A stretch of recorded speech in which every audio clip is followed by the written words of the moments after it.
आज अगर वॉर हो तो हम कितने दिन में खत्म कर देंगे पाकिस्तान से? आज अगर लड़ाई होगी तो कन्वेंशनल वॉर नहीं होगी, और लड़ाई होगी भी तो बहुत लिमिटेड एरिया वॉर होगी। कारगिल का कितने दिन तक चला था वो? 3 महीने।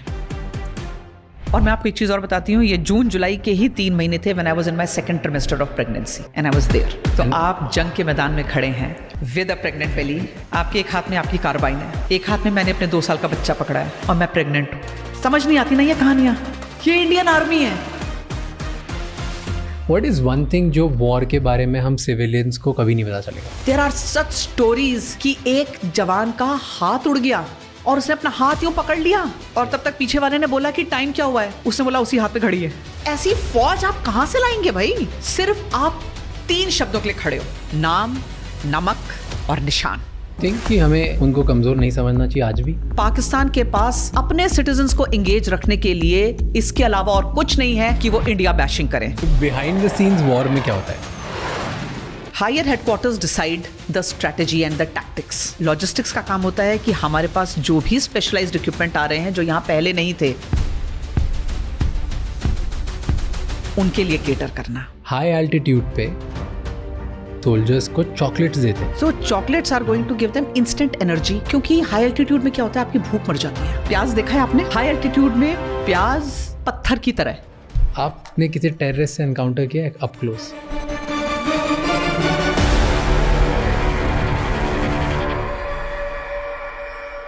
आगे बढ़ने से पहले इस चैनल को सब्सक्राइब कर लीजिए ताकि हम आपके लिए इसी तरह से और इंसाइटफुल और बेहतर पॉडकास्ट बनाते रहें। एंड इस पूरे शो का ऑडियो एक्सपीरियंस स्पॉटिफाई पे अवेलेबल है, जहाँ पे आप हमें फॉलो कर सकते हैं।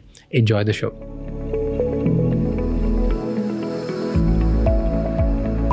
आज अगर वॉर हो तो हम कितने दिन में खत्म कर देंगे? आज वॉर हो तो कितने दिन में खत्म करेंगे? पाकिस्तान से। देखो, आज अगर लड़ाई होगी तो कन्वेंशनल वॉर नहीं होगी। कन्वेंशनल वॉर नहीं होगी, क्योंकि कन्वेंशनल वॉर के दिन अब लगभग खत्म हो गए हैं, और लड़ाई होगी भी तो बहुत लिमिटेड एरिया वॉर होगी। जैसे कारगिल की लड़ाई थी। कारगिल की लड़ाई हुई तो वो 1971 वॉर की तरह ईस्टर्न फ्रंट, वेस्टर्न फ्रंट, हमारी पूरी नेवी जो है अपने ईस्टर्न और वेस्टर्न कोस्ट के ऊपर एक्टिव हो रखी है, एयरफोर्स चल रही है, उस तरीके का नहीं होगा। अगर इस समय जंग हुई, it's not going to be conventional. It is going to be fought in information space. It is going to be a war of information. It is going to be fought in the cyber space.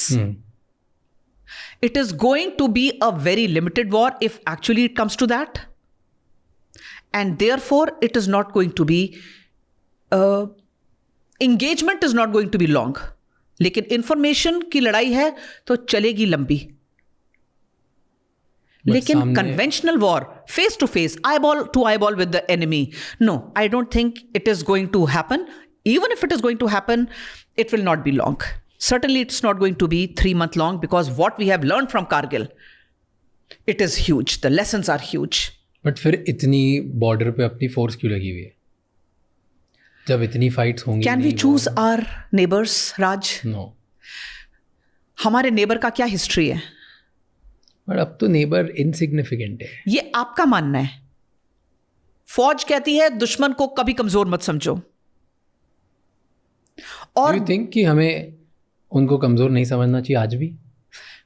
Pakistan के पास अपने citizens को engage रखने के लिए इसके अलावा और कुछ नहीं है कि वो इंडिया बैशिंग करें, क्योंकि we cannot choose our neighbours. Now see if China is there, एक तरीके से हमारे हर नेबर में चाइनीज इम्प्रिंट है, और इस समय हमारा कोई भी नेबर, अगर आप जियोपॉलिटिक्स को देखें तो हमारे किसी भी नेबर के साथ में बहुत 10 on 10 संबंध नहीं है। कहीं ना कहीं कुछ सुगबुगाहट है। हमारी तो नहीं है। और वो इसलिए क्योंकि इन चीजों को चाइना एनकरेज कर रहा है। So we are not living in a time where we can only have a wishful thinking. I was speaking to one army general, and उनसे मैंने ये सेम क्वेश्चन पूछा था, and उन्होंने बोला था बहुत सिंपल वर्ड में, which I really liked. He said कि इंडिया की आइडेंटिटी है कि अब हमें वर्ल्ड में 3rd पहुंचना है, हमें 2047 में वर्ल्ड को एक हम इंडिया को डेवलप नेशन बनाना है, हम टेक्नोलॉजी में आगे जा रहे हैं, स्टार्टअप्स में आगे जा रहे हैं, मेड इन इंडिया, मैन्युफैक्चरिंग, हम हर जगह अपना ग्लोबल डोमिनेंस बढ़ाने की कोशिश कर रहे हैं, राइट? हम ग्लोबल लीडरशिप की तरफ जा रहे हैं. So that's our focus. हमारी आइडेंटिटी अब इंडिया को लोग 15 और चीज़ों के लिए जानते हैं. पाकिस्तान को लोग सिर्फ इंडिया की वजह से जानते हैं. So they are playing for their identity, and whoever is playing for just one identity, you should not take them lightly. Very right. And he's like, उनकी और कोई आइडेंटिटी नहीं है. अगर वो थोड़ा बहुत करेंगे कुछ इंडिया के लिए, इंडिया के ऊपर, तो एकदम उनका ग्लोबली नाम फैलेगा. फिर वो बोलेंगे कि इंडिया ने गलत किया, इन्होंने गलत किया, तो they'll be relevant. Yes. If India stopped engaging with them, they don't have anything. Which I felt was a very good answer. Very good answer. और इसमें आप ये देखो, कोई भी जर्नी शॉर्ट टर्म नहीं होती. जब कारगिल हुआ, हमने रियलाइज किया कि गैप है. Ammunition, equipments. और आज जब हम आत्मनिर्भर भारत से हम कई तरीके के R&D करके चीज़ें बना रहे हैं, तो यू सी इंडिया की जो इकोनॉमी है, जो पहले डिफेंस की वजह से हम सिर्फ एक बायर्स इकोनॉमी थे, now we are a producers economy. आप देखिए, ब्रह्मोस हमारे पास आया रशिया से, टेक्नोलॉजी भी आई, बन अब रहा है, और सिर्फ बन नहीं रहा है, हम एक्सपोर्ट भी कर रहे हैं. इसी तरीके से बहुत सारी चीजें. तो जंग की वजह से जो हमारे अंदर एक गैप आइडेंटिफाई हुआ, इंडस्ट्री डेवलप हुई, उसकी वजह से हमारे देश में अब फॉरेन करेंसी आ रही है, हमारे देश में अपनी इंडस्ट्रीज खड़ी हो रही हैं, और दूसरा, हम जियोपॉलिटिकली बहुत स्ट्रांग उभर के आ रहे हैं. तो जब हम कहते हैं कि हम will be the 5th largest economy, will be the 3rd largest economy, वो कैसे आएगा?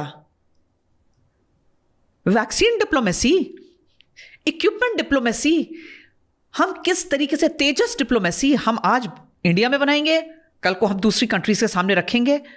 और of course it's going to be cost effective, क्योंकि इंडिया तो सबसे पहले पूछता है माइलेज कितना देती है. बिहाइंड द सीन्स वॉर में क्या होता है? जैसे अगर वॉर अनाउंस हुआ कि अब वॉर होगा, तो लॉजिस्टिक्स डिपार्टमेंट में क्या होता है, क्या स्टेप होती? First thing what do you do?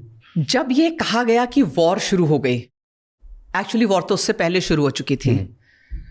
Government ने अनाउंस किया फर्स्ट वीक ऑफ मई में कि ऑपरेशन विजय शुरू हो गया, लेकिन फौज तो उससे पहले से लामबंद हो गई, है कि नहीं? तो लॉजिस्टिक्स सबसे पहले क्या करती है? Higher headquarters decide the strategy and the tactics.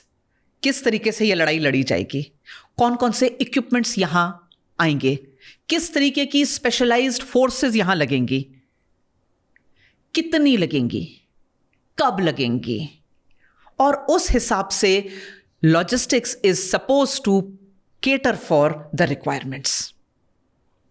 तो सबसे पहले लॉजिस्टिक्स का काम होता है कि हमारे पास जो भी स्पेशलाइज्ड इक्विपमेंट आ रहे हैं, जो यहां पहले नहीं थे, उनके लिए केटर करना, उनकी रिपेयर और मेंटेनेंस को केटर करना, उनके अपकीप को मेंटेन करना. स्पेशल फोर्सेस आपके पास आ रही हैं, उनको किस तरीके की क्लोथिंग लग रही है, आपके पास है, कितनी जल्दी आप उसको अरेंज कर सकते हैं, क्योंकि यहां टाइम भी है, इक्विपमेंट भी है,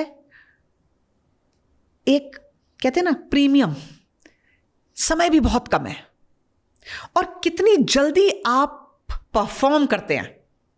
और सिर्फ जल्दी परफॉर्म नहीं करते हैं, कितना सही परफॉर्म करते हैं. जैसे मैंने आपको बताया कि आप गलत सामान गलत यूनिट को नहीं दे सकते. आपका सामान आना भी सही चाहिए, इशू भी सही होना चाहिए. दूसरी चीज, ऑपरेशन के टाइम पे बैटल प्लान्स इवॉल्व होते हैं, एंटिसिपेट करते हैं, ऑन द गो है. आप डिफेंस पे बैठे थे, लेकिन हम कहते हैं नहीं, we'll go on offensive, attack करो. अब आप ऑफेंसिव या डिफेंस, आपके जब प्लान्स चेंज हो रहे हैं, आपको जिन चीजों की रिक्वायरमेंट है, अब आप हर एक के एकदम बैक एंड कॉल पे तो सामान नहीं रख सकते ना, आप बहुत दूर सामान रख सकते हैं ना आप बहुत पास रख सकते हैं. तो आप एक सेंट्रल जगह रखेंगे जहां से उस जगह जितनी यूनिट्स डिप्लॉयड हैं उन्हें रियल टाइम में सामान इशू कराया जा सकते. तो tell me this logistics, I want to know step by step. कौन से सोल्जर को कौन सी गन मिलेगी, कितने बुलेट्स मिलेगी, कैसे जाएगा, कौन सी यूनिट को कौन सा सामान जाएगा, किसी को ज़्यादा चाहिए कम चाहिए, ऑल ऑफ दिस ये कौन डिसाइड करता है? That is one.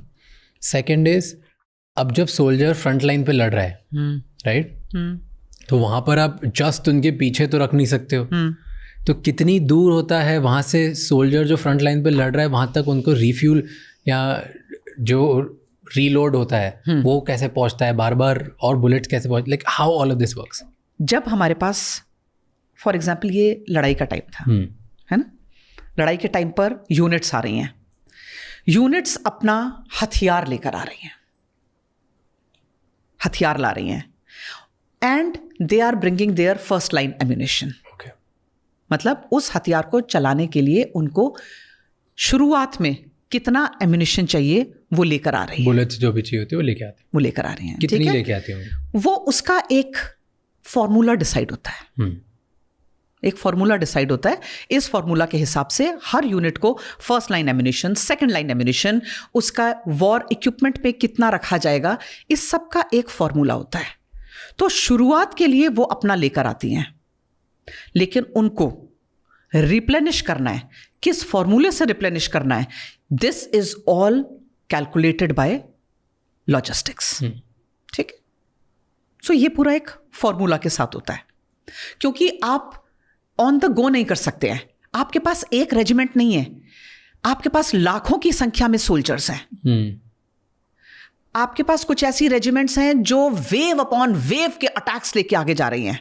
कुछ यूनिट्स ऐसी हैं जो वेट कर रही हैं होल्डिंग में कि ये रेजिमेंट आगे बढ़ेगी, एरिया को होल्ड करेगी, then the second regiment will go up. So every regiment has a different mandate and a different mission. आप मिशन के हिसाब से इशू नहीं कर सकते. आप इशू कर सकते हैं कि उस हथियार के ऊपर कितना ऑथराइजेशन है. और लड़ाई के समय now here you are calculating कितना डेली वेस्टेज हो रहा है. वेस्टेज माने एक्सपेंडिचर. वेस्टेज हम एक टर्म यूज करते हैं.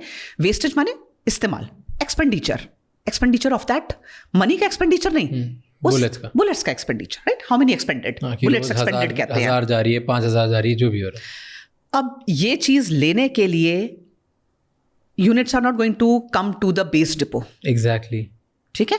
तो हम अपने स्टेजिंग एरियाज के ऊपर हम आगे आगे करके लॉजिस्टिक पॉइंट्स बनाते हैं. Logistic points are like mini depots. आगे आगे जाकर अब आप जब लॉजिस्टिक एरिया में सामान रखते हैं, उसमें सब तरीके का सामान है. उसमें राशन है, उसमें ईएमई का सामान भी है जिसने रिपेयर करना है, उसमें ऑर्डिनेंस का सामान भी है. So now this logistic point is like all encompassing.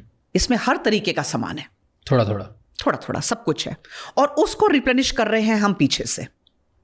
अब आप ये सोचो, इमेजिन इन योर माइंड, जो सिपाही जंग लड़ रहा है वो सामान लेने के लिए तो नीचे नहीं आएगा. वो तब तक तो दुश्मन आके उसकी जगह कैप्चर कर लेगा कि भाई ये तो नीचे सामान लेने गए हैं. I mean it is hilarious सोचने के लिए भी, फनी है, it will be very funny. तो सामान आगे तक जाएगा कैसे? तो इसके लिए एक फौज में एक रेजिमेंट होती है जिसको कहते हैं पायनियर रेजिमेंट. और दूसरा होता है एएससी के साथ में म्यूल्स. म्यूल्स माने खच्चर. खच्चर के ऊपर सामान रखा जाता है, क्योंकि जहां जहां फौज बैठी है वहां अगर उसको सामान चाहिए तो वहां खच्चर ही जा सकता है ऊपर, पहाड़ियों के बीच बीच में से निकल के. और उनके साथ में ये पायनियर के जो पोर्टर्स हैं वो चलते हैं और सामान पहुंचाते हैं. तो एक बंदा 10-12 खच्चर लेके निकल जाता है. हाँ, एक अकेला कभी नहीं भेजा जाता है, क्योंकि अकेला तो कुछ भी नहीं है फौज में, है ना. तो एक डेट के साथ में आगे भेज रहे हैं. अब इधर एक बहुत इंटरेस्टिंग स्टोरी है. जब एकदम से लड़ाई शुरू हुई, सरप्राइज में लड़ाई शुरू हुई, एकदम से बहुत सारी रेजिमेंट आई, तो अब हमारे पास जो पायनियर रेजिमेंट है वो इतनी नहीं थी जो इतने लोगों को प्रोवाइड कर पाए. इतने लोगों को प्रोवाइड कर पाए. कभी सोचा आपने कि कैसे आगे तक सामान जाएगा? लिमिटेड पोर्टर्स हैं, लिमिटेड म्यूल्स हैं. How are we going to equip, maintain उस फाइटिंग फोर्स को जो आईबॉल टू आईबॉल आगे बैठा है। तो इंडियन आर्मी ने लेह में एक रिक्वेस्ट करी, एक अनाउंसमेंट हुई कि हमको कुछ पोर्टर्स चाहिए,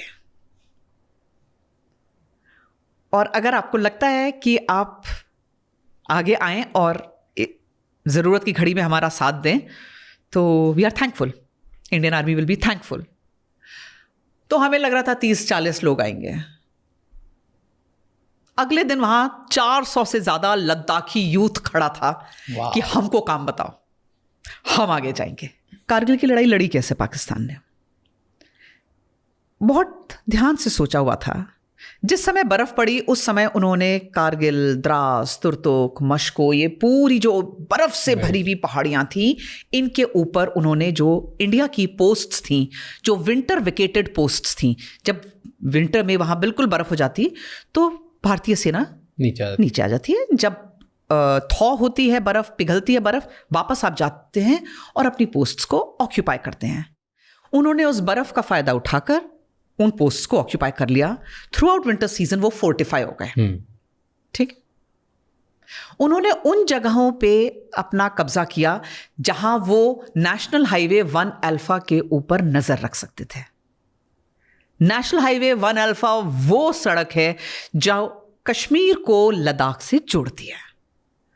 दुश्मन चाहता था कि नेशनल हाईवे 1 अल्फा के ऊपर चोक हो जाए, तरीके से, मतलब उसको चोक कर दें वो नेशनल हाईवे को, जिससे दुश्मन उस पूरे एरिया को, लद्दाख के एरिया को भारत से अलग कर दे और इंटरनेशनल तरीके से सियाचिन के मुद्दे को वो उछाल सकें, क्योंकि वहीं से सड़क सियाचिन को भी जाती थी। जो हमारी गाड़ियां वहां से आ रही थीं उनके ऊपर गोलाबारी हो रही थी। ये गाड़ियां कौन सी थी? तो आपने लॉजिस्टिक्स पूछा, तो लॉजिस्टिक्स को समझने के लिए हाई एल्टीट्यूड में होता है एक कॉन्सेप्ट जो हमारी बाइबल है, जिसको कहा जाता है एडवांस विंटर स्टॉकिंग। ओके, कैसे होती है एडवांस विंटर स्टॉकिंग? बताओ। आप बताओगे? मैं ही बताऊंगी। आप ही बताओगे। एडवांस विंटर स्टॉकिंग होती है कि साल में तकरीबन 8 महीने वो सड़क बंद है और 4 महीने वो सड़क खुली है। जब वो सड़क खुली है तभी उसके ऊपर गाड़ियां चल सकती हैं। तो जब सर्दियां होती हैं और सब तरफ बर्फ पड़ी हुई है, ये टाइम पर लॉजिस्टिक इंस्टॉलेशंस अपनी रिक्वायरमेंट्स को कैलकुलेट करते हैं। कितना हमें फौज को मेंटेन करने के लिए चाहिए, कितना हमें अपना रिजर्व चाहिए, कितना स्पेयर चाहिए, कितना आर्मी हेडक्वार्टर रिजर्व चाहिए, कितना वॉर रिजर्व चाहिए, जो हम उसी समय निकालेंगे जब हमें जैसे जैसे जरूरत पड़ेगी। तो हम पूरा कैलकुलेट करते हैं। सर्दियों भर हम वो सामान इस्तेमाल करते हैं जो हमारे डिपो में है और अपनी डिमांड्स को नीचे बेस डिपोज में और आर्मी हेडक्वार्टर में भेजते हैं। सर्दियों भर इसकी प्रोडक्शन, इसकी रिक्वायरमेंट, इसके ऊपर काम चलता है देश भर में। और जब सड़क खुलती है तो हजारों की संख्या में ये ट्रक्स आते हैं और नेशनल हाईवे 1 अल्फा एक सर्पेंटाइन रूट की तरह ट्रक्स लेकर आते हैं और हमारे डिपोज के अंदर सामान भरते हैं। तो कारगिल की लड़ाई जब मई के महीने में शुरू हुई, जोजिला पास खुला, हमारे ट्रक सामान से लदे हुए आने लगे और दुश्मन ने नेशनल हाईवे चोक कर दिया। अब इधर हाई एल्टी जो हमारा एरिया था, जो हमारे लॉजिस्टिक बेसिस थे, इनके अंदर सामान खत्म हो रहा है, क्योंकि हमने जितना केटर मंथ के हिसाब से हमने केटर किया है, डिपेंडेंसी के हिसाब से हमने केटर किया है, तो हमारा सामान कम होते जा रहा है। We are waiting for it to be replenished और दुश्मन नजर लगा के बैठा है। फिर आया कैसे? ये रिक्वायरमेंट हमको तब समझ में आई कि इंफ्रास्ट्रक्चर को डाइवर्सिफाई करना कितना जरूरी है। एक नेशनल हाईवे और उसी के ऊपर दुश्मन ने आपको चोक कर दिया। अब आप सारी चीजें तो बाय एयर ला नहीं सकते। सामान आपका पठानकोट स्टेशन तक आ रहा है ट्रेन से, पूरे देश से ट्रेन्स में सामान आ रहा है और वहाँ से ट्रक्स से ये सामान ऊपर पहुँच रहा है. सो आफ्टर कारगिल, जो कारगिल रिव्यू कमेटी जो बनी, उन्होंने कहा कि we have to cater for alternate infrastructural routes. तब आप देखिए अटल टनल आई है. अब अटल टनल से दुश्मन के गोले बरसे हमें कोई फर्क नहीं, क्योंकि ये सामान पूरा अंदर का अंदर Manali route and we are going to fortify our army. लेकिन उस समय ऐसा नहीं था. तो दुश्मन ने हमारी जो एडवांस विंटर स्टॉकिंग थी उसको पूरा स्टडी किया हुआ था. मतलब you have to give full marks to Pakistan for a well planned attack. और तब जो वो कहते हैं कि ये मुजाहिदीन थे जो लड़ाई लड़ रहे थे, जी नहीं, they were the regular northern light infantry that was fighting there. लेकिन वो कहते हैं ना कि फौज में एक सेइंग है, there is a maxim that goes, more you sweat in peace less you bleed in war. आप पीस एरिया में, लोग बोलते हैं जब जंग नहीं होती तो फौज करती क्या है? जब जंग नहीं छिड़ती है तो फौज जंग की तैयारी कर रही होती है. क्योंकि हिंदुस्तान इस बिजनेस में नहीं है कि हम दूसरे देशों में जाकर लड़ाई करें. हम डिफेंड करेंगे अपने बॉर्डर्स को. यही इंडियन आर्मी का मैंडेट है. हम अपने बॉर्डर्स को डिफेंड करेंगे. तुम आओगे अपनी मर्जी से, लेकिन जाओगे उस समय और उस हालत में जो हम तुम्हारे लिए चूज करेंगे. I am so proud. I was part of this battle from the time that first shell landed on our soil and till the time we kicked out last Pakistani, dead or alive. I was there. I have seen वो पहला गोला जब हमारे ammunition dump में आके गिरा था कारगिल में, और कारगिल का डंप धुएं में उड़ा था. I was there. I have seen the losses. और जब ये जंग लड़ी गई और जब ये जंग हमने जीती,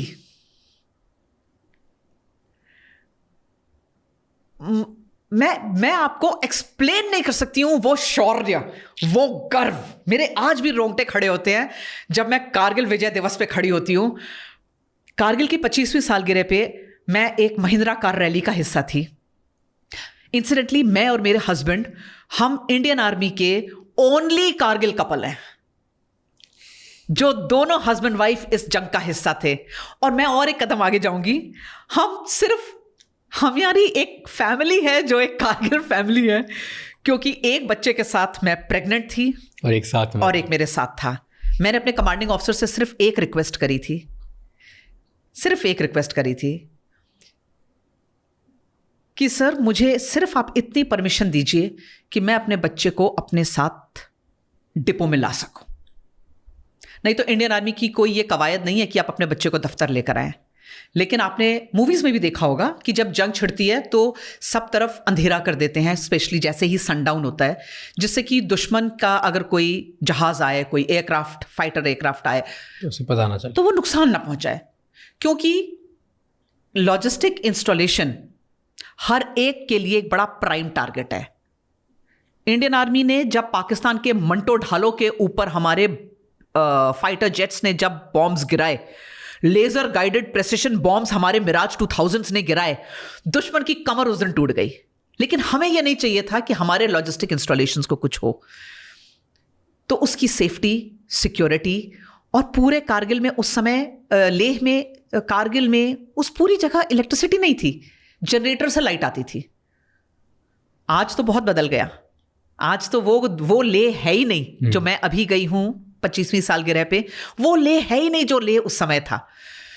तो मैंने रिक्वेस्ट करी कि अंधेरे में ये छोटा 2-2.5 साल का बच्चा कहाँ रखूंगी मैं इसको, क्योंकि इसका फादर जो है वो द्रास में लड़ाई लड़ रहे हैं, इसकी माँ यहाँ लड़ाई लड़ रही है, मुझे सिर्फ इतनी परमिशन दीजिए. तो वो कहते हैं ना कि मुश्किल वक्त फौजी सख्त.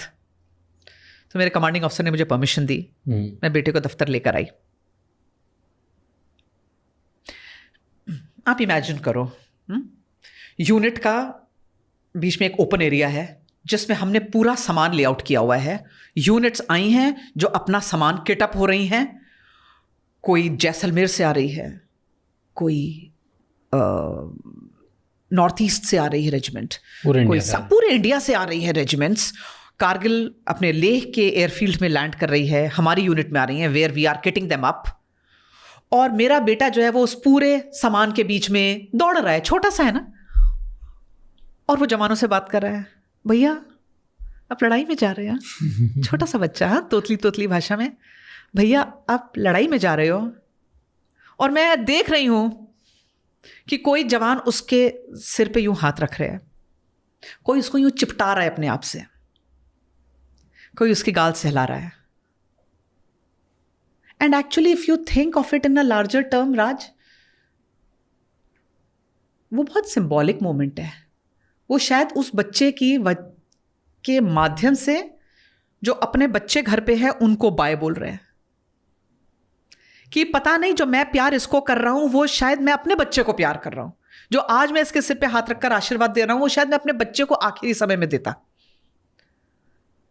सो थैंकफुल, वो आशीर्वाद उसे फल रहे हैं। तो ये बहुत हैवी मोमेंट्स है। जंग हम सिर्फ तब देखते हैं जब लड़ाई हो रही है। आप सोचो, मैं अपने डिपो में बैठ के, जंग छिड़ रही है, 527 जवान हमारे मार्टियर हुए। मार्टियर को आप लाएंगे कैसे फ्रंट एरिया से? कैसे लाएंगे आप बताओ मुझे? कॉफिन में लाएंगे? वो कॉफिन कौन बनाएगा? वो कॉफिन का सामान कौन इशू करेगा? Logistics. That I was doing. वो मोमेंट कि आप वो प्लाईवुड, वो नेल्स, वो चीजें आप इशू कर रहे हैं कि हमारे यूनिट के कारपेंटर वो कॉफिन बनाएं जो कॉफिन आगे जाए। एक टाइम पे हुक्म आया कि किसी भी टाइम पर 50 कॉफिन रेडी रखिए, क्योंकि एकदम से रिक्वायरमेंट्स आ रही हैं, कॉफिन रेडी रखिए। मेरे जवानों ने कहा, मेरे कारपेंटर्स की टीम मेरे पास आई और बोलती है कि मैडम हम पहले से कॉफिन बना के नहीं रखेंगे, हम अपने भाइयों के लिए ये चीज, उनको ये नहीं सोच सकते कि वो मरेंगे, वो उनकी जान चली जाएगी, तो जितनी जितनी रिक्वायरमेंट आएगी मैडम हम उतने उतने बनाएंगे और लेट नहीं करेंगे। मतलब जब बोलोगे उसके आधे घंटे में कॉफिन रेडी होगा, लेकिन बनाएंगे तभी जब रिक्वायरमेंट आएगी। तो आप देखो, जो जहां है वो वहीं से अपनी पूरी एनर्जी, अरे कोई जीत सकता है ऐसी इंडियन आर्मी से? क्या वो जूनियर लीडरशिप थी? जब ऑफिसर कहता है, 24-25 साल का वो ऑफिसर कहता है मेरे पीछे आओ, क्या वो पेपटॉक्स रही होंगी लास्ट मिनट में, क्या जोश उन्होंने दिलाया होगा अपने जवानों को कि श्योर फेस ऑफ डेथ पे वो जवान बढ़े जा रहे हैं आगे। ये है जज्बा इंडियन आर्मी का। इसके आगे पाकिस्तान तो क्या, दुनिया की कोई फौज आ जाए। बट हम हमारा सामान कैसे लेके आए जब उन्होंने चोक कर दिया था पाकिस्तानियों ने? अच्छा, ये सामान जो है वो हमारा एक तो बाय एयर आना शुरू हुआ। हाँ। बाय एयर आने के लिए सामान जो है वो बहुत लिमिट में सामान आ रहा है, ठीक है। उसके बाद एक सामान हमारा, हम बनिहाल टनल की तरफ से लेकर आ रहे थे। Again there the routes which were very, जो हमें इतनी स्पीड से सामान नहीं आ पाएगा। बहुत इंपॉर्टेंट था हमारे लिए कि हमारी आर्मी आगे बढ़कर नेशनल हाईवे के उन एरियाज को क्लियर करे, and that is why there was immediate requirement to get the mountains और the peaks of Tololing cleared. तो तोलोलिंग की पहाड़ी, टाइगर हिल की पहाड़ी, ये वो पहाड़ियां थी जब जोजिला पास से सामान आता है, वो हमारा सबसे बड़ा रूट था। तो ये जो लड़ाइयां लड़ी गई, ये उस नेशनल हाईवे के उस पॉइंट को क्लियर करने के लिए थी। और जब तोलोलिंग की लड़ाई हुई, एक के बाद एक कई वेव्स ऑफ अटैक गए। रिसेंटली जब मैं वहां थी, आप कारगिल का जब वॉर मेमोरियल देखेंगे तो उसके नीचे ऐसे 120 गन्स का आर्क लगा था, 120 आर्टिलरी गन्स। इमेजिन 120 गन्स, और यहां से सारी गन्स पाउंड कर रही हैं। कहते हैं टाइगर हिल की वो पहाड़ी काली पड़ गई थी।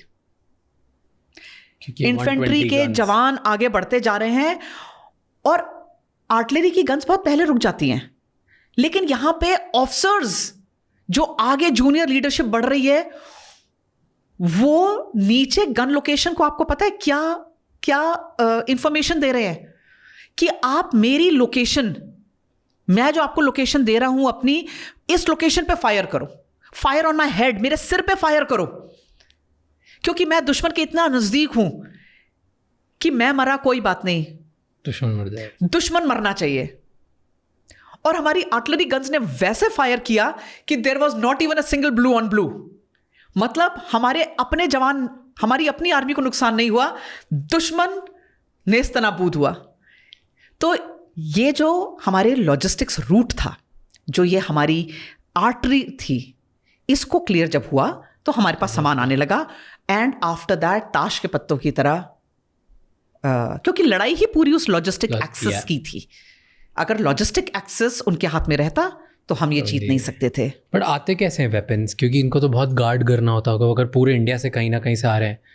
What is a protocol to protect weapons? कैसे आते हैं? ओके, इनके आसपास क्या होता है? क्योंकि इतनी बुलेट्स, इतनी गन्स, इतनी ग्रेनेड्स, पता नहीं क्या क्या आते होंगे। बहुत फ्रेजाइल, कोई भी मिसयूज़ कर सकता है। बीच में अटैक होकर थोड़ा सा निकल गए, आसपास हमारी कंट्री के अंदर ही डकैती होती है, चोरी होती है, पता नहीं कितनी चीज़ें होती है। How do you guard this?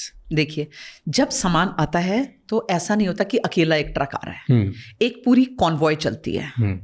और जब क्या क्या होता है सिक्योरिटी प्रोटोकॉल उस कॉन्वॉय में? ओके, अब जब आप, सबसे पहले तो एक officer is responsible to bring that convoy, ठीक है।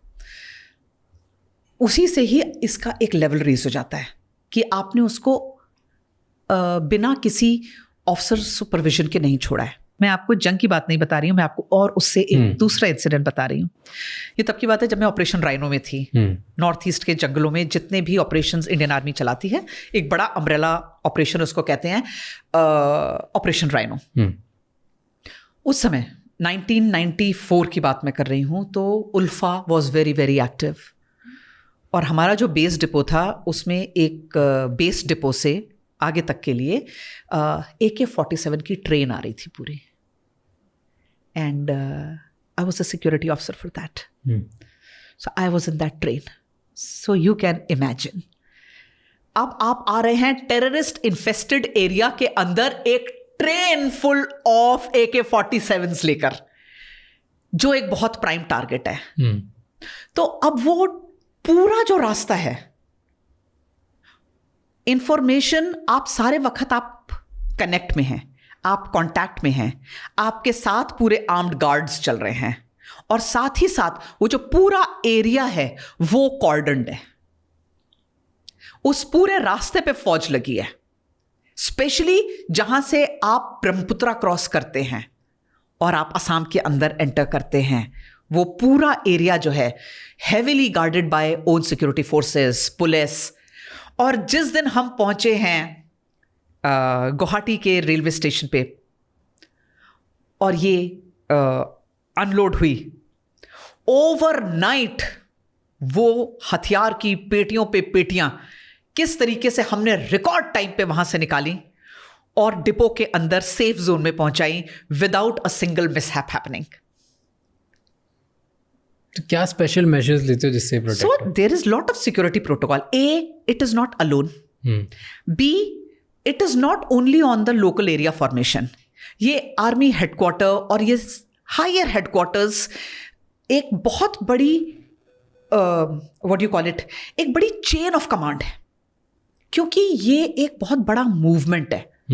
हथियार, गोला बारूद मूव करना एक बहुत बड़ा मूवमेंट है। और हम ये कभी भी श्योर नहीं हो सकते हैं कि इंटरनल स्पाई नेटवर्क किस तरीके से काम कर रहा है दुश्मन का। Exactly. कौन है हमारे अंदर। ये इंपॉर्टेंस है लॉजिस्टिक्स की कि हम उस सामान को इतना गार्ड कर रहे हैं, लेकिन हो सकता है हमारे अंदर से ही कोई स्पाई हो सकता है ना। yeah. हमें क्या पता कौन उनका इन्फॉर्मर है।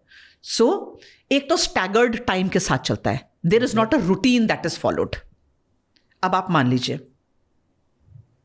और ये मैं आपको रियल लाइफ एग्जाम्पल बता रही हूं, जहां से कॉन्वॉय आ रहा था तकरीबन 90 गाड़ियों का, जो हर तरीके के हथियार गोला. It was only ammunition. 90 trucks. 90 trucks. Prime target for enemy. हाँ, इसको खत्म किया तो इंडियन आर्मी का पहले ही आप एक एम्यूनिशन डंप उड़ा चुके हैं. उसके बाद जो ये रिप्लेनिशमेंट आ रही है, अब रिप्लेनिशमेंट जो है वो इतना भी टाइम आपके पास नहीं है कि आप पूरा पहले डिपो में लाएं और वहां से इशू करें. दूसरी चीज, अगर दुश्मन ने आर्टिलरी फायर किया और आपका एक ट्रक उड़ गया, तो ऐसा नहीं होना चाहिए कि एक तरीके का पूरा गोला बारूद उड़ गया. तो आप एक ट्रक में मिक्स्ड सामान रखते हैं. ओके, हर ट्रक में मिक्स्ड होता है. मिक्स्ड सामान है कि ऐसा नहीं हो कि अरे AK-47 का सारा एम्यूनिशन उड़ गया, अब ये इक्विपमेंट आउट ऑफ एक्शन हो गया. नो, तो मिक्स्ड होता है सब. मिक्स्ड है. दूसरा, एक और हम इंटरनली खुद को भी सैबोटेज कर सकते हैं. हम A एम्यूनिशन के साथ B टाइप उसका पेयरिंग फ्यूज न दें, तो भी वो हमारा एम्यूनिशन वेस्ट हो गया. तो ये बहुत इंपॉर्टेंट है कि हम पूरा जो रास्ता है वो सेफ हो, कॉर्डन्ड हो, रूटीन ना हो, स्टैगर्ड टाइम के साथ निकले. तो जब ये कॉन्वॉय आ रही थी तो कभी तेज कभी हल्की, जिससे कि दुश्मन को जजमेंट नहीं लग पाए कि कितने टाइम पे कितनी आ रही है. दूसरी आपको एक ऐसी कहानी सुनाऊंगी, राज आपके रोंगटे खड़े हो जाएंगे. जब हमारी ये कॉन्वॉयज आ रही थी, क्योंकि ये दुश्मन का बहुत प्राइम टारगेट था, तो हम दिन के समय गाड़ियां नहीं चला रहे थे, हम रात के समय चला रहे थे कॉन्वॉय. अब आप बोलोगे रात के समय भी तो दुश्मन देखेगा ना, दुश्मन ने तो देखना ही है. एग्जैक्टली. अगर आपने लद्दाख की पहाड़ियां देखी हैं तो वैसे चाकू जैसी पहाड़ियां, काली धारदार पहाड़ियां, एंड बहुत स्टीप उनके बेंड्स हैं और बिल्कुल खड्डे एक तरफ. इसके बीच में हमारे ASC के जो ड्राइवर्स थे, एक्सपर्ट ड्राइवर्स, लाइट ऑफ करके गाड़ियां चला रहे थे. कॉन्वॉय के आगे जवान टॉर्च लेकर धीरे धीरे दौड़ते हुए आगे बढ़ रहे थे. उनके पीछे पहली गाड़ी चल रही है, तेज नहीं दौड़ा सकते हैं, आवाज आएगी. धीरे धीरे धीरे करके कॉन्वॉय आगे बढ़ रहा है उस स्ट्रेच से, क्योंकि पूरा स्ट्रेच तो दुश्मन की निगाह में नहीं था. कुछ कुछ स्ट्रेचेस थे पॉट शॉट के. उस एरिया से जहां से दुश्मन आपको डायरेक्ट देख सकता है, वहां हमारे जवान टॉर्च लाइट में धीरे धीरे आगे दौड़ते हुए जा रहे हैं, हाई एल्टीट्यूड में जहां सांस नहीं आ रही है. और उसके पीछे ये पूरी गाड़ियों की कॉन्वॉय सांप की तरह से धीरे धीरे धीरे धीरे आगे बढ़ रही है. गन लोकेशंस पे पहुंचकर ऑफलोड कर रहे हैं वो एम्यूनिशन जो उस गन को चाहिए. कोई गन ऐसी नहीं हुई जिसके पास गलत एम्यूनिशन आ गया. Isn't that beautiful? It's amazing.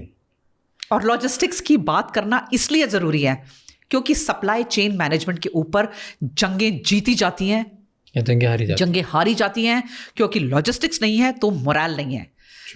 Napoleon Bonaparte का बड़ा बढ़िया सेइंग है.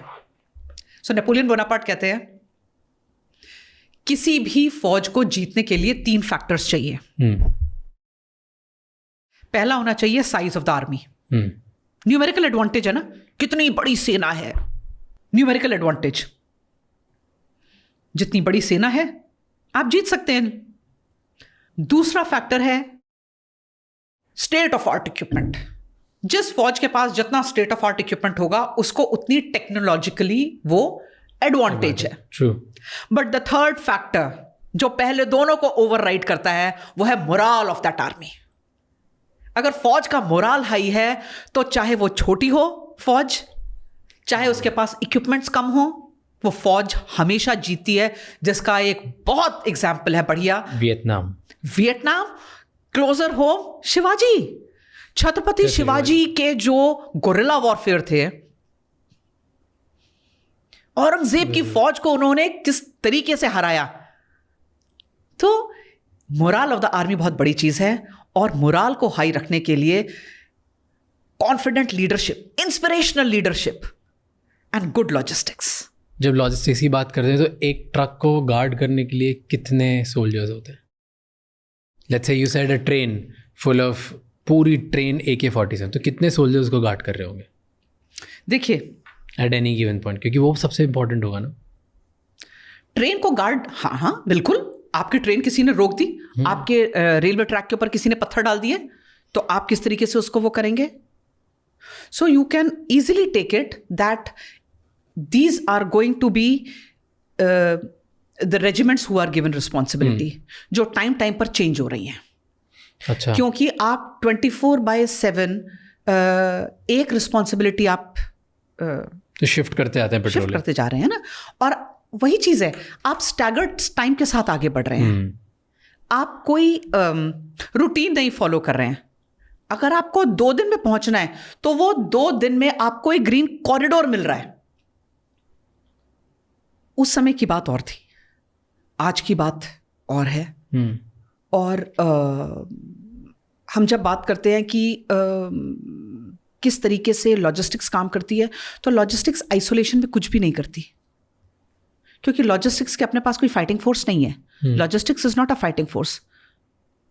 लॉजिस्टिक्स सब पीछे से सपोर्ट कर रही है। बट गार्ड्स तो और गार्ड नहीं, लॉजिस्टिक के गार्ड्स नहीं है, लॉजिस्टिक के सिपाही ने गन नहीं उठाया है यहाँ पे, ये पूरे हमारे इन्फेंट्री सोल्जर्स हैं जो सपोर्ट कर रहे हैं। लॉजिस्टिक्स का काम है गोला बारूद आपको देना। बट जिस ट्रक में आ रहा है उस ट्रक को तो सिक्योर करने के लिए लोग चाहिए होंगे। इन्फेंट्री ऑफिसर, इन्फेंट्री जवान आर देयर। कितने होते होंगे? 90 ट्रक्स का एक कॉन्वॉय आ रहा है। तो आप देखिए, अगर एक रेजिमेंट को रिस्पॉन्सिबिलिटी मिली है, एक रेजिमेंट में मोटा मोटा 900 सोल्जर्स हैं, ठीक है, पूरी रेजिमेंट तो नहीं लगेगी, पूरी रेजिमेंट नहीं लगेगी, 100 एक होंगे इसमें। 100 एक होंगे। जितना बड़ा कॉन्वॉय है उतनी आपकी सिक्योरिटी चलेगी, आगे भी पीछे भी, दोनों तरफ। और ऑफिसर हमेशा सबसे पीछे चलता है, कॉन्वॉय में ऑफिसर हमेशा सबसे पीछे चलेगा। ये वो गाड़ी लेकर ऐसे आगे आगे भी आएगा, कभी आगे चलेगा, बीच बीच में चेक करता हुआ निकलेगा सबका। इट इज़ वेरी इंपॉर्टेंट उस ऑफिसर का रोल, क्योंकि उसको पूरी कॉन्वॉय को सही सलामत आगे लेकर आना है। मेरे को एक क्यूरियोसिटी वाला क्वेश्चन था, मैंने कहीं पढ़ा था, हाई एल्टीट्यूड पे जवानों को, सोल्जर्स को चॉकलेट्स देते हैं। यस, ताकि वो डिप्रेस ना रहे। नहीं, व्हाट इज दैट? डिप्रेशन का बात नहीं है। So chocolates are going to give them instant energy. क्योंकि हाई एल्टीट्यूड में क्या होता है, आपकी भूख मर जाती है, आप खा नहीं पाते। प्याज देखा है आपने? हाई एल्टीट्यूड में प्याज पत्थर की तरह, क्योंकि उसके अंदर जितना वाटर कंटेंट है वो सब बर्फ बन गया। आप गाजर नहीं काट सकते, आप मटर नहीं छील सकते, क्योंकि जितना वाटर कंटेंट है वो सब बर्फ बन गया है। तो आप पहले सब्जी को गर्म पानी में डालेंगे, उसके बाद आप उसको कट करेंगे। तो अब आप ये सोचो, हाई एल्टीट्यूड में जो राशन होती है, that is dry fruits, chocolates, there is dehydrated ration, egg powder. Egg का पाउडर होता है जिससे कि ऑमलेट बनाया जा सके, क्योंकि अंडा तो आ नहीं सकता, तो अब किस तरीके से अंडा खाएंगे? तो there is lot of dehydrated ration. तो हमारी DRDO वगैरह बहुत इसके ऊपर R&D करती है कि किस तरीके से हो। तो ये काम ASC का है। किसी भी सूरत में जवानों को वो खाना मिलना चाहिए कि वो कम खाएं, लेकिन उनके अंदर एनर्जी रहे। तो जो बंकर्स बने हुए हैं, वो बंकर्स की जो वॉल्स हैं, वो चॉकलेट के डब्बे हैं, वो ड्राई फ्रूट्स के डब्बे हैं। लेकिन नहीं खा सकते आप, क्योंकि आपके मुंह के अंदर, आपकी आंखों में, आपके कान के अंदर, आपके बॉडी के अंदर पूरा केरोसिन है, क्योंकि सिर्फ केरोसिन आपको जिंदा रख रहा है। वहां जिस तरीके से स्टोव जल रहा है और आप उसमें हाथ गर्म कर रहे हैं, वो आपको जिंदा रख रहा है। सारा खाना आपको एयर ड्रॉप होके आ रहा है, खासकर ग्लेशियर में। किस तरीके से ASC के जवान हर पोस्ट के ऊपर स्किड बोर्ड्स के ऊपर सामान लगाकर उसको नीचे ड्रॉप कर रहे हैं, उनके ऊपर अलग कलर के पैराशूट्स लगा रहे हैं, और उधर पोस्ट पे इन्फेंट्री का जवान खड़ा है जो देख रहा है कि ये कहां गिर रहा है। अच्छा, और इंटरेस्टिंग चीज बताओ, चिट्ठियां भी ऐसी आती हैं, चिट्ठियां भी एयर ड्रॉप होके आती हैं। और एक चीज बताऊं, अगर किसी को हैपो हो गया, that is high altitude pulmonary disorder, यानी आपके शरीर के अंदर, आपके लंग्स के अंदर पानी भरने लगा, instant death in matter of hours, कुछ ही घंटों में डेथ है। और ये हैपो कहते हैं इसको, high altitude pulmonary oedema, sorry HAPO, high altitude pulmonary oedema. ये आपको हाई एल्टीट्यूड में जिसको रेस्क्यू करना है वो भी सिर्फ चॉपर से हो सकेगा, और अगर मौसम पैक हो गया तो कोई ऑप्शन नहीं, तो हो सकता है वो जवान वहीं अपना दम तोड़ दे।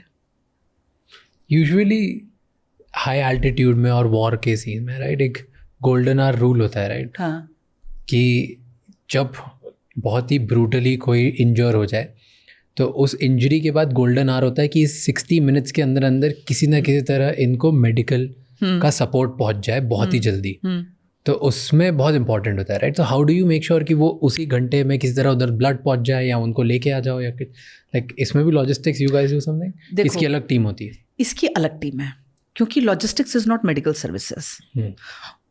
अब दो तरीके से है, एक तो ये कि जवान को अपने किसी भी भारतीय सेना की बात करेंगे हम पाकिस्तानियों की बात नहीं करेंगे, सॉरी बॉस, जिन्होंने अपने शहीद जवान जिनकी मॉर्टल रिमेन्स पड़े हैं और पाकिस्तान ने एक्सेप्ट करने से मना कर दिया, उस पाकिस्तान की हम बात नहीं करेंगे।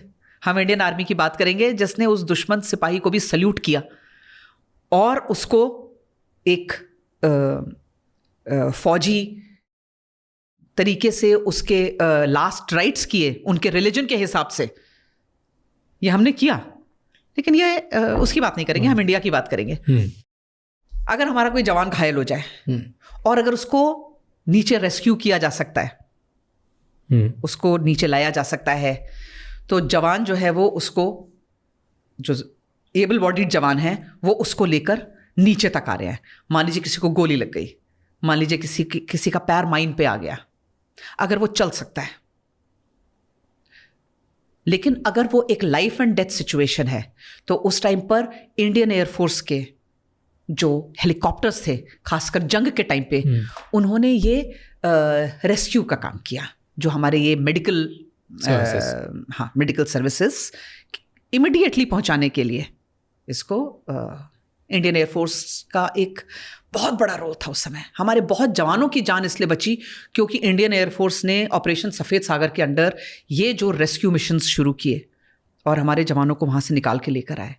क्योंकि इतनी ऊंची ऊंची पहाड़ियों पे बहुत मुश्किल था, क्योंकि आपके पास लिमिटेड जवान है, आप और जवानों को कम नहीं कर सकते कि उनको और लोग नीचे लेकर आए। देयर आर सच स्टोरीज कि एक जवान का हाथ उड़ गया और उसने अपना हाथ यूं पकड़ लिया, उसने हाथ पकड़ लिया अपना,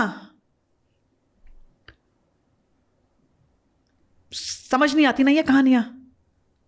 और तब तक पीछे वाले ने बोला कि टाइम क्या हुआ है, उसने बोला उसी हाथ पे घड़ी है। आप कहां से लाएंगे ऐसी फौज, आप कहां से लाएंगे भाई? ये इंडियन आर्मी है।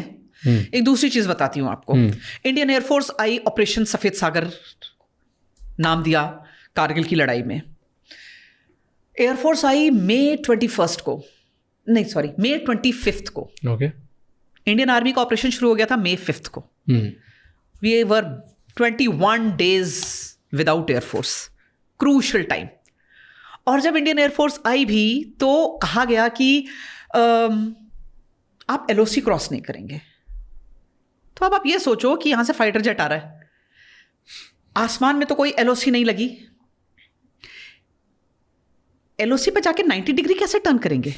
एयरफोर्स को कहा गया आपने एलओसी क्रॉस नहीं करनी है, आप अपने साइड पे ही गोले गिराइए, क्योंकि दुश्मन अपनी ही साइड पे है, एंड दुश्मन is sitting bang on LOC. आप कुछ भी करेंगे, आप एलओसी क्रॉस करेंगे तो इंडियन गवर्नमेंट शायद इंटरनेशनल अरीना में पाकिस्तान को वो हेड्स अप नहीं देना चाहते थे एक फुल ब्लोन वॉर का। तो एयरफोर्स ने तरीका निकाला कि हम एलओसी के पैरेलल फ्लाई करेंगे। ठीक है, तो जैसे ही कहा गया कि मई 25 को आप ये ऑपरेशन का हिस्सा बनिए, मई 26 को फ्लाइट लेफ्टिनेंट नचिकेता एक मिग उड़ा रहे थे। उन्होंने दुश्मन के पोस्ट पे एक रॉकेट ड्रॉप किया जो रैरिफाइड एयर की वजह से निशाने पे नहीं गिरा, उनके जो इंजन था उसमें सर्ज हो गया और उनके इंजन में आग लग गई और प्लेन जो है वो पत्थर की तरह नीचे आने लगा। ही इजेक्टेड, माने वो निकल गए, वो बाहर निकले, लेकिन निकलते हुए उन्होंने अपना मेडे कॉल जो था वो पीछे अपने हेडक्वार्टर्स को दे दिया। उसी समय एक और मिग आसमान पे था जिसको स्क्वाड्रन लीडर अजय आहूजा उड़ा रहे थे। He was on a reconnaissance mission. उनको कहा गया कि जरा आप ये देखो कि वो कहां गिरा है, so that we can retrieve the air warrior back. अब ये नीचे उड़ रहे थे, बूम की आवाज हुई और जहाज में आग लग गई। नीचे से जो पाकिस्तान की फोर्सेस थी उन्होंने shoulder mounted surface to air missile, जो स्टिंगर मिसाइल्स थी, वो फायर करी थी और उस मिग में आग लग गई। अजय आहूजा इजेक्ट हुए और पैराशूट से जब नीचे आ रहे थे तो he was fired upon. It is against Geneva convention. आप कभी भी पैराशूट से जो नीचे आ रहा है, क्योंकि उसके पास फेयर फाइट नहीं है, उसके ऊपर आप फायर नहीं कर सकते। It is not the ethics of war. लेकिन पाकिस्तानियों ने उनके ऊपर गोली चलाई। जब वो नीचे गिरे तो पॉइंट ब्लैंक रेंज पे उनके ऊपर गोलियां मारी गई। His bones were shattered, his body was like अ छलनी। अगले दिन एक मी-17 जहाज हेलीकॉप्टर, उसके ऊपर भी ये मिसाइल का अटैक आया। Indian air force went back on the drawing board. Beach operation में उन्होंने अपनी ऑप्स की स्ट्रैटेजी को रिवर्क किया।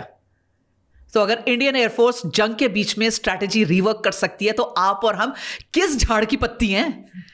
माने ईगो नहीं होनी चाहिए, हम कभी भी करेक्शन कर सकते हैं लाइफ में। They went back on drawing board और उन्होंने बोला, पहली चीज, हम ऐसा कोई जहाज नहीं उड़ाएंगे जो 28,000 से नीचे उड़े, क्योंकि स्टिंगर मिसाइल का रेंज 28,000 फीट है। हमारे जहाज कम से कम 30,000 फुट पे उड़ेंगे। दूसरी चीज, अब क्योंकि मिग इज नॉट सक्सेसफुल, क्योंकि उसके रॉकेट्स जो हैं वो रैरिफाइड एयर की वजह से अपने टारगेट पे नहीं गिर रहे हैं, we brought in Mirage 2000 which were equipped with laser guided precision bombs. उसके बाद क्या हुआ वो दुनिया ने देखा। माने तकरीबन 9,000 सॉर्टीज वर डन, एक भी जहाज को खरोंच नहीं आई। सिर्फ शुरुआती ये जो 3 एक्सीडेंट्स हुए। Strategy change. अभी आपने नया देखा DRDO के जो नया वेपन अभी आया है? कौन सा वाला? जो लेजर बीम जो ड्रोन्स को टैकल करने के लिए आई। Yes. Did you see that? I have seen. एक छोटा सा ट्रक जैसा है जिसमें पीछे पूरा लेजर माउंटेड वेपन है, वो ड्रोन को देखते से लेजर से उड़ा देगा। तो अभी आपको पता है कि जब ये लेजर गाइडेड बॉम्ब्स आए हमारे पास, इस टाइम पे हमारे ऊपर बहुत सैंक्शंस लगे थे। हमारे पास अमेरिका ने बॉम्ब्स तो दिए थे लेकिन उसके फ्यूज नहीं दिए थे। And you know who came to our help? Israel. और जुगाड़ किए गए कि कैसे इसको हम वर्कआउट करें, एंड द जुगाड्स वर्कड आउट। तो Israel and Russia has helped us a lot, right, over the years. Yes. जबकि इंडिया ने एक जमाने पे इजराइल के अगेंस्ट वोट किया था जब वो इंडिपेंडेंट स्टेट की बात आई थी। But now India supports Israel. India supports Israel. And India supports Russia also. Yes. And Russia has been a time-tested friend. आपको अगर मैं 1971 की कहानियां सुनाऊंगी तो मुझे लगता है उसके लिए एक अलग ही एपिसोड करना पड़ेगा। How their nuclear submarines surfaced and American warships had to turn back. Just because at the right time Russia came at our help.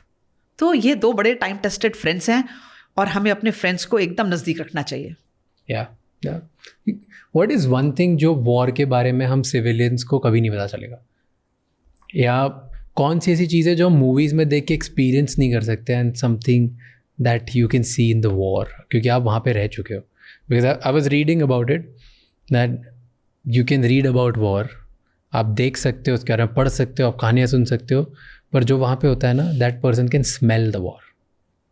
वहाँ का बारूद, वहाँ का खौफ, वहाँ का जुनून, वहाँ की एंगर, वहाँ का ब्लड, वहाँ का like guns, powder, everything that you guys can smell. और वो बहुत बहुत ज़्यादा या तो जुनून क्रिएट करने वाला, कॉन्फिडेंस क्रिएट करने वाला एक्सपीरियंस होता है, बहुत ट्रॉमेटिक एक्सपीरियंस होता है, right. So that's one thing. ऐसे कौन सी ऐसी और चीज़ है जो हमको कभी पता नहीं चलेगी, we can never experience through movies और थ्रू स्टोरीज और थ्रू.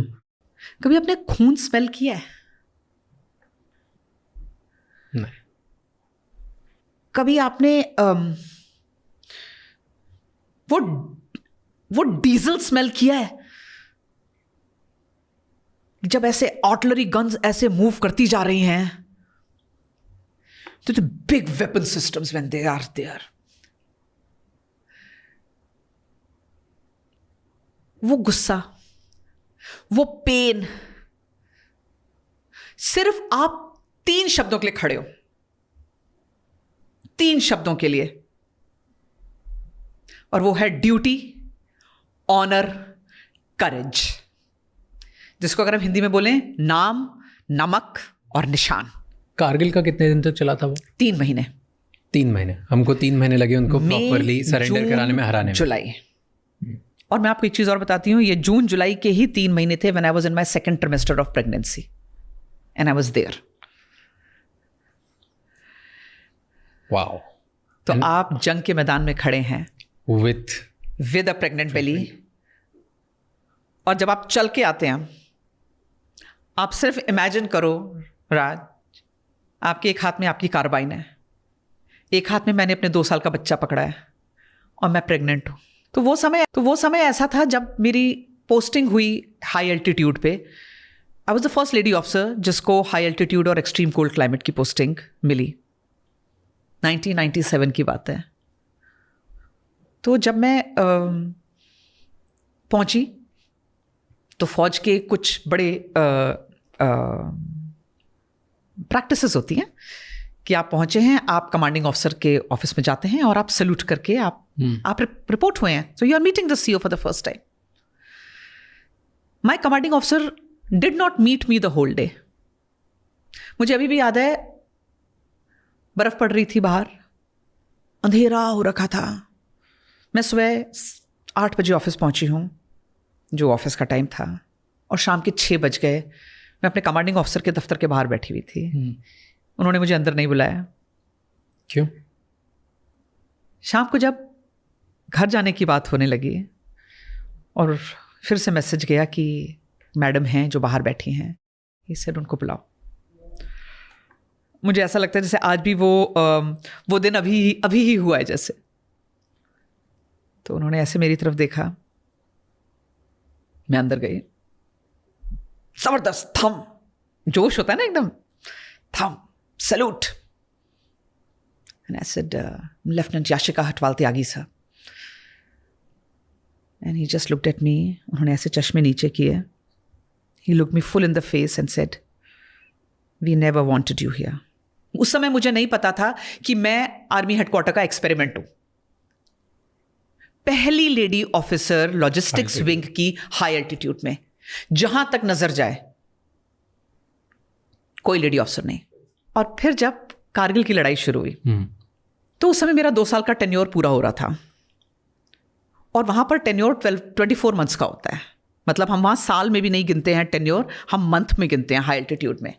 तो 24 मंथ्स का टेन्योर है. लेकिन लड़ाई छिड़ गई तो सबकी पोस्टिंग्स, छुट्टियां सब रुक गई थी. अब पोस्टिंग रुक गई है. My commanding officer called me. Commanding officer ने बोला कि यू आर प्रेग्नेंट. अगर तुम बोलोगी और केस टेकअप करोगे तो शायद आर्मी हेडक्वार्टर तुम्हारी पोस्टिंग कर दे, लेकिन मैं चाहूंगा कि तुम यहीं रहो.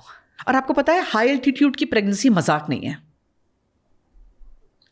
हाई एल्टीट्यूड की प्रेगनेंसी में इतने चैलेंजेस हैं कि हर मिनट आपका या तो बच्चा अबॉर्ट हो सकता है या आपका बच्चा स्पेशल बेबी हो सकता है, क्योंकि वहां ऑक्सीजन नहीं है.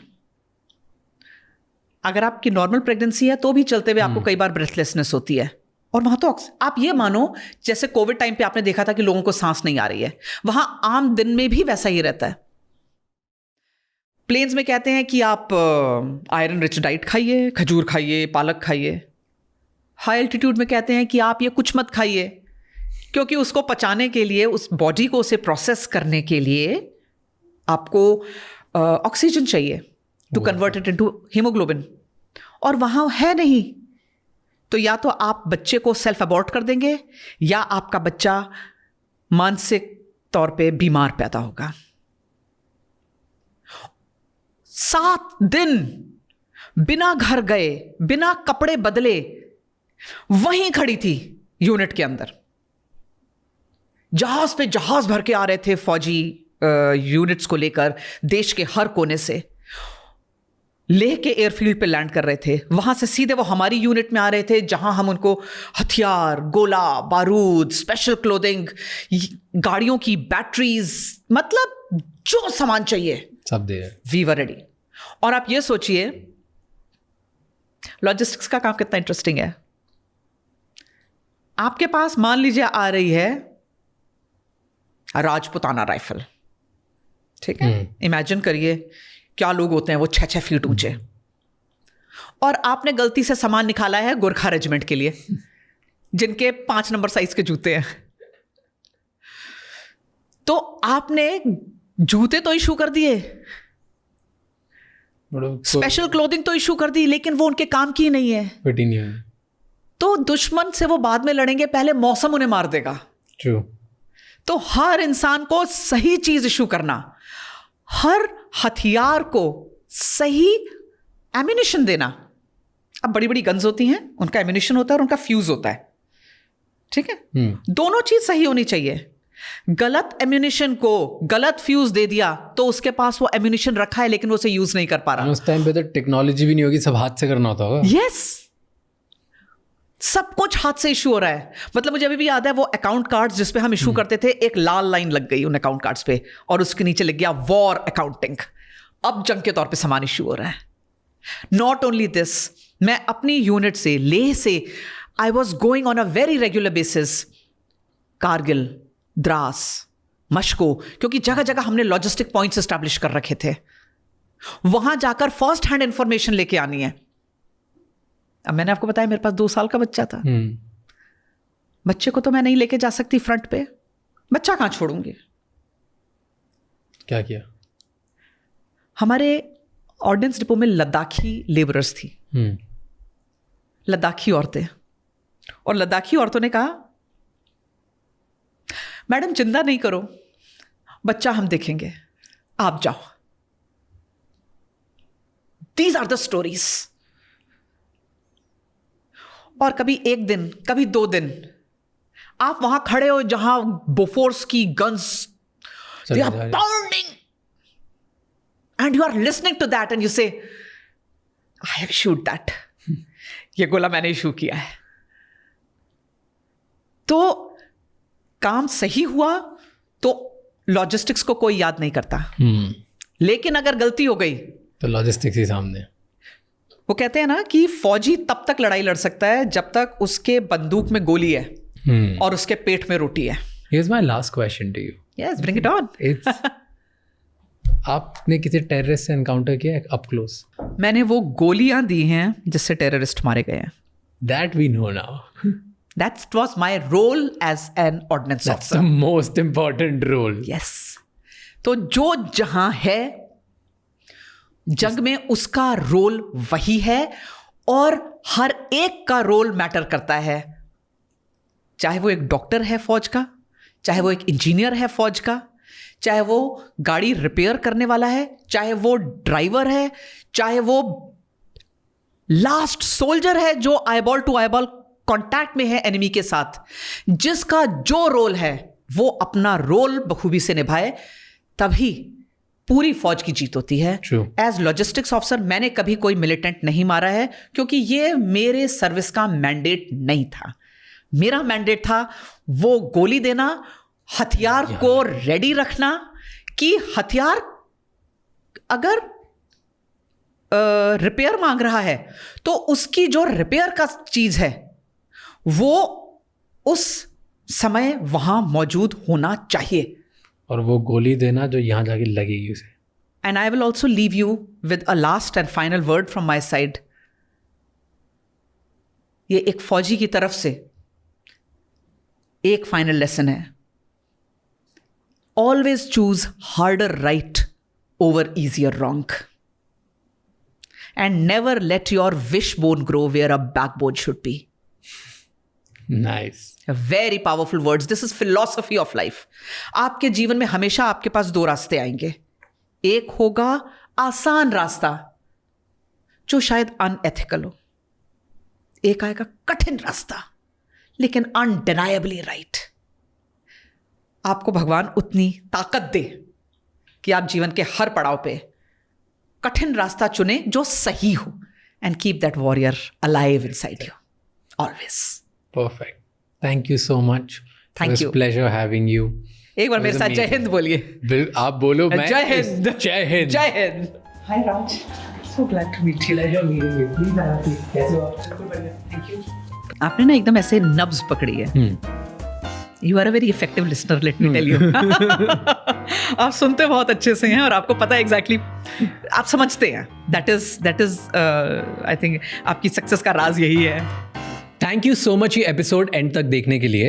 अब आपको 3 चीज़ें करनी है. सबसे पहले इस चैनल को सब्सक्राइब कर लो, क्योंकि जितना आप सब्सक्राइब करोगे उतने ही बेहतर और वैल्यूएबल गेस्ट हम ला पाएंगे आपके लिए.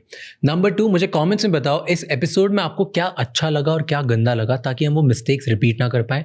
एंड कौन से ऐसे गेस्ट हैं जो आप देखना चाहते हो वापस हमारे पॉडकास्ट पे, ताकि हम उन्हें लेके आएँ और आपको ज़्यादा से ज़्यादा वैल्यू दे पाएँ.